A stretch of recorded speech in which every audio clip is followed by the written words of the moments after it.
Friends, ஒரு friend வந்து நொத்தொலி தொக்கு எப்படி செய்யணும்னு சொல்லி கேட்டாங்க.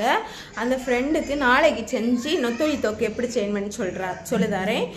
இப்போ வந்து கருவாட்டு தொக்கு எப்படி செய்யலான்னு சொன்னான்னா, கருவாடு ரோஸ்ட் மாதிரி வைக்கிறது எப்படின்னு சொன்னான்னா, இது வந்து செமையாக இருக்கும்.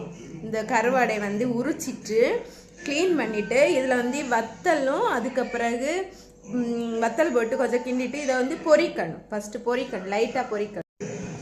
கொஞ்சம் லைட்டாக மிளகு பொடி எடுத்துட்டு இதை லைட்டாக கொஞ்சம் நிறவிட்டு அது பொரிக்கலாம். எதுக்கு கருவாடை பொரிச்சிருக்கேன்னு சொன்னான்னா, நம்ம உள்ளி தக்காளி எல்லாம் போட்டு கிளறும் போது இது வந்து உதிர்ந்துடும். அதனால வந்து இதை பொரிச்சிருக்கு. தொக்கு வந்து உள்ளி வெங்காயம் வெட்ட வச்சிருக்கேன். செம்ம டேஸ்டாக இருக்குது. இது நீங்களும் வீட்டில் ட்ரை பண்ணி பாருங்க. இதை வந்து கஞ்சிக்கு கூட குடித்தா நல்லாயிருக்கும். அதுக்கு ஒரு வெறும் குழம்பு வச்சுட்டு சோறு கூட இதை விரவி சாப்பிட்டா செம்ம டேஸ்ட்டாக இருக்கும்.